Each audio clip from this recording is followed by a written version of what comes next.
Well, good afternoon on the Empty Skull Ranch. We're on the range today. The range has not been visited in a little bit, so I apologize for the absolute abhorrent nature that this range is presenting itself in, but we're about to whip her into shape. Now, we're sitting here with 44 Magnum, the most powerful handgun in the world. Not anymore. We're sitting here with the 500 Magnum, the most powerful handgun in the world. Just picked this up on a trip that we took up north to the Great North Woods and saw this Taurus Raging Hunter. Now, I think it had gotten some Handgun of the Year award or something like that at some point, but regardless, I like things that are different and I like things that are cool, and this has a stealthy look to it for a revolver. It's, I know, for all you guys out there that are Taurus this and Taurus that. Listen, it's a way to get into a Smith & Wesson 500 for a little bit of coin. Well, a little bit of coin, 900 bucks, whatever. It doesn't cross that threshold into the thousands, so it makes you feel like you're pinching the penny.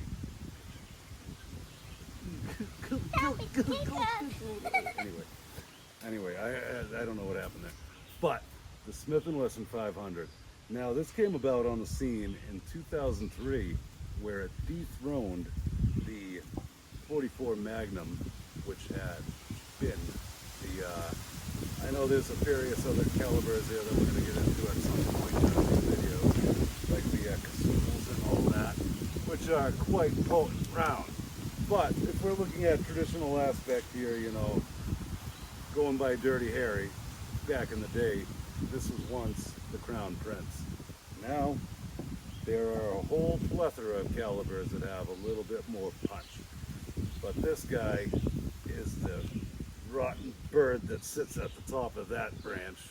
It sits there and goes, "Roar! Roar!" Oh yeah, I can picture it now. Very buzzardy looking bird. Anyway, let's squeeze off a few rounds. I'm going to make this one quick. I mean, it's a relatively new caliber. Like I said, 2003 is when these things came out. So it's, but since then, various other manufacturers have come up with their own version on the 500 Magnum platform. And I got to say, I have never fired one before, ever. And today is going to be the cherry popping day for that, I can tell you. I'm going to feel what the 500 feels like in the hand. And then I'm going to compare it with the once thumper 44 Magnum and see how that feels. And I'll get back to you. Well, you're going to be there with me. So let's squeeze off some lead. And before we do that, let's take a closer look at these bad Larrys. So here we go. Once the Crown Prince. Still a very pretty, very iconic firearm. I love these guys. Purist wooden steel. Love the look. And I mean, those checkered grips. I mean, it doesn't get any better than that. I love these guys, and I never will stop loving these guys. But you gotta go with the times. So here is the Raging Hunter. Ba-da-ding, da-da-ding, da-da-ding. Let's take a look at the round on this. Quite the doozy. That's the better length of one of my fingers, and I have pretty long fingers. Wow. So this is actually the better length of most of my fingers. Now let's compare that with the 44 Magnum. Little chunker right there, the 44 Magnum. But you put that guy next to it, and all of a sudden, it doesn't seem that big anymore. Let's take a look at it sitting in the hand. So, a little bit of a size discrepancy there. Just a little bit. Head-to-head comparison doesn't even stack up. I mean, that is quite the, I believe this is 330 grain, and these are 350, something like that. I'll blast it on the bottom of the screen right here using the power of cinema. Yep. And these can go up to just over 3,000 feet per second with a, I believe, a 2,500 foot-pound muzzle energy, which is quite the stout figure. So I didn't want to skimp out on showing you guys the lockup mechanism that this guy has. I do like that smooth cylinder look, but it's got two lock points, one in the front, one in the back, because this is going to have a lot of energy. So you push that guy in, pull that guy down, and then pop her out. Look at that. Such a large cylinder for only 5 measly shots. I call them measly shots, but 5 meaningful shots. But as you see, the full underlug, it's got a pretty decent lockup to it too once you push it in there. Like, it's rotates nicely. You put it in there, lock it up, it locks up nicely. The op rod tucks away. You got your Raging Hunter graphic on the side there, followed by your muzzle brake, or your, I don't want to call it a brake, it's a recoil mitigator, or whatever you want to call it, and it's got an integral Picatinny rail on it right there. That's what sets it aside from the once Raging Bull. I believe otherwise it's a very similar handgun, but it comes with the integral rail on top for mounting an optic. You gotta have a pretty durable optic to be able to handle that kind of a shockwave. But without anything in it, pulling back that hammer, it has a nice release. Boy, does it. Even in double action, it doesn't seem too bad now at all. But boy, that is a very nice, crisp release. I gotta say, I can't complain when it comes to that. So this guy was NIB, new in box. And it's just seen the proofing rounds as evidenced by the trace right there. So let's see what this guy will do. I mean, look at that presence that it's got. That is definitely, it's a cool looking gun. I'll give it that, you know, it's a cool looking gun. Alrighty, here we go. We have this puppy loaded with lead, so we're gonna keep keep the butt towards back range and keep the muzzle downrange. Either way, range safety rules apply. Eyes and ears. Don't aim the barrel at anything you don't wish to annihilate, destroy, do bad things to, and just keep cognizant of others around you, especially while using a revolver of this caliber, because the pressure will squeeze a lot of energy in either direction of the cylinder. So of course you never want to grip near the front, not like that. Anything like, I mean, it's pretty self-explanatory. So anyway, let's squeeze this thing off. All right, about to find out what this feels like. Ears in, fire in the hole, and, well, I guess single action it is. Let it surprise you.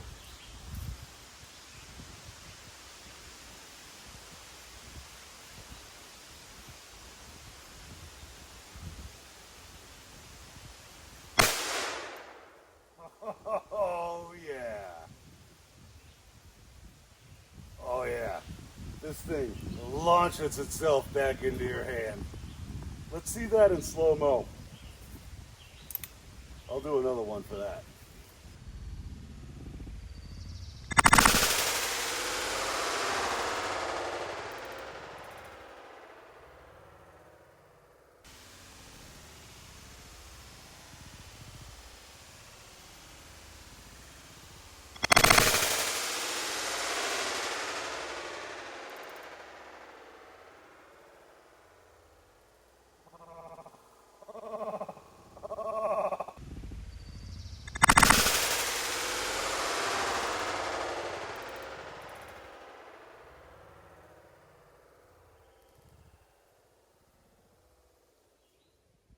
Oh yeah.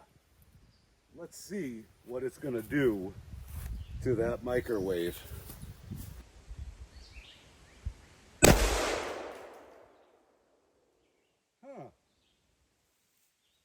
Let's go examine, shall we?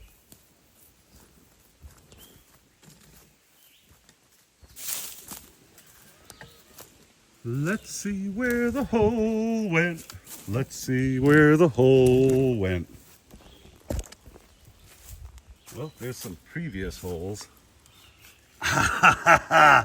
Look at the size of that. Oh my goodness. Look at that. That thumped in there good. What the heck is that? That's certainly barged its way through there. And is that that looks like spalling down there, so I don't know. Let's try to put one right here square.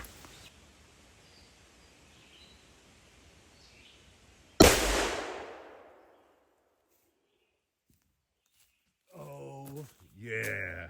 It just punches holes into that just like, I don't know, just like a hole puncher through paper. I mean, I get it that it's only 10, but look at the size of that hole. Whoa, what a hole. I don't know what that spalling is at the bottom of that. Upon later appraisal, I determined that it was in fact spalling from the copper jacket and such as it ripped from the projectile itself. Around kicking around for this, let's try to put it through this side where there's circuitry and motors and things. Well, there was a whole section of photography that apparently I didn't hit play for. It was kind of a head-on shot too. I would have liked that a lot. So we'll have to make up for it and get another shot. But in the meantime, look at the hole that passed through the circuitries and stuff. I mean, look at that. What a hole. And wait a second. Look at that. Clean on through, leaving a gnarly exit wound, peeling that steel back like an angry can opener. Let's look inside here.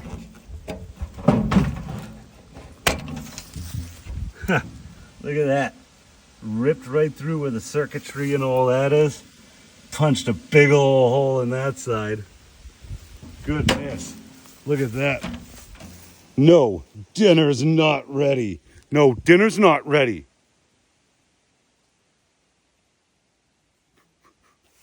That's what it will do. Broadside going through a few layers of whatever's inside there, whatever makes a microwave.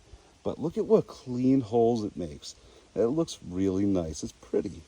So first, let's try that 44 Magnum out. Well, I use the word try it out loosely. I mean, I've shot this plenty of times, but you know what? After shooting that, I do have to see what this is gonna feel like. We got hot rounds in here, face down range, safely, muzzle not crossing anything we don't wish to destroy, and let's see how this feels. All right. Still not shabby.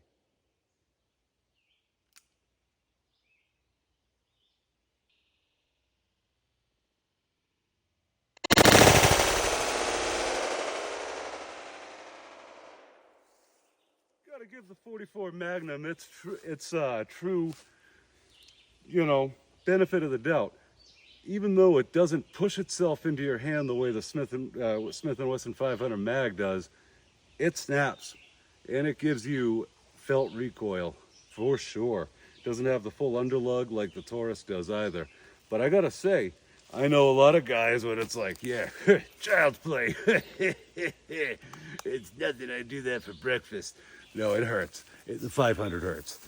But it's not unmanageable, as mitigated by this full underlug, and just the sheer mass of this barrel alone is enough to really manage that recoil quite a bit. And the way it feels in the hand, it just, bam, it just lodges itself right into your hand like it punches you, but it's not unbearable. You know what? It's something that you could get used to shooting, in my opinion. Now, I'm no Hercules tough guy or anything like that. It's just, you could get used to shooting it. It looks like, obviously you're not going to go out to the range and squeeze off 50 rounds and like it's nothing. Besides, that would probably cost you about 120 bucks. So $3 every time you pull this trigger. But my goodness, it is actually a fun shooter.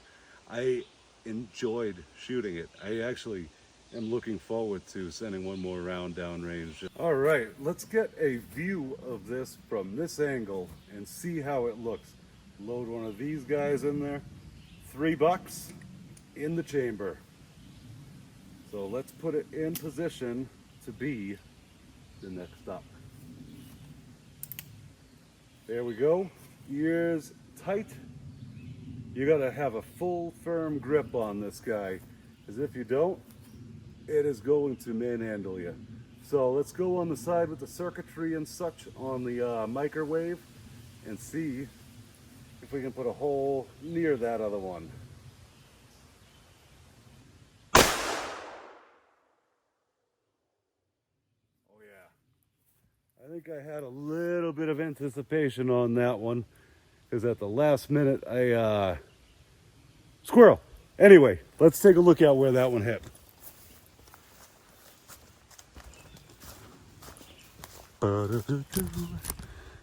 Well,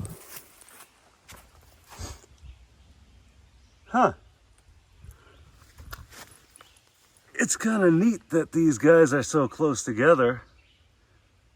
Which one is the 44 and which one's the 500? I have a feeling,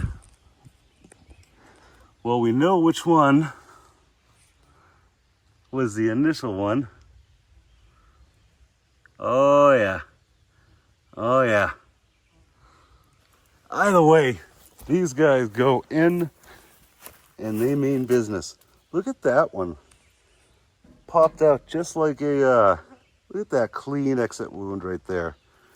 Either way, this thing makes a mess out of whatever it touches.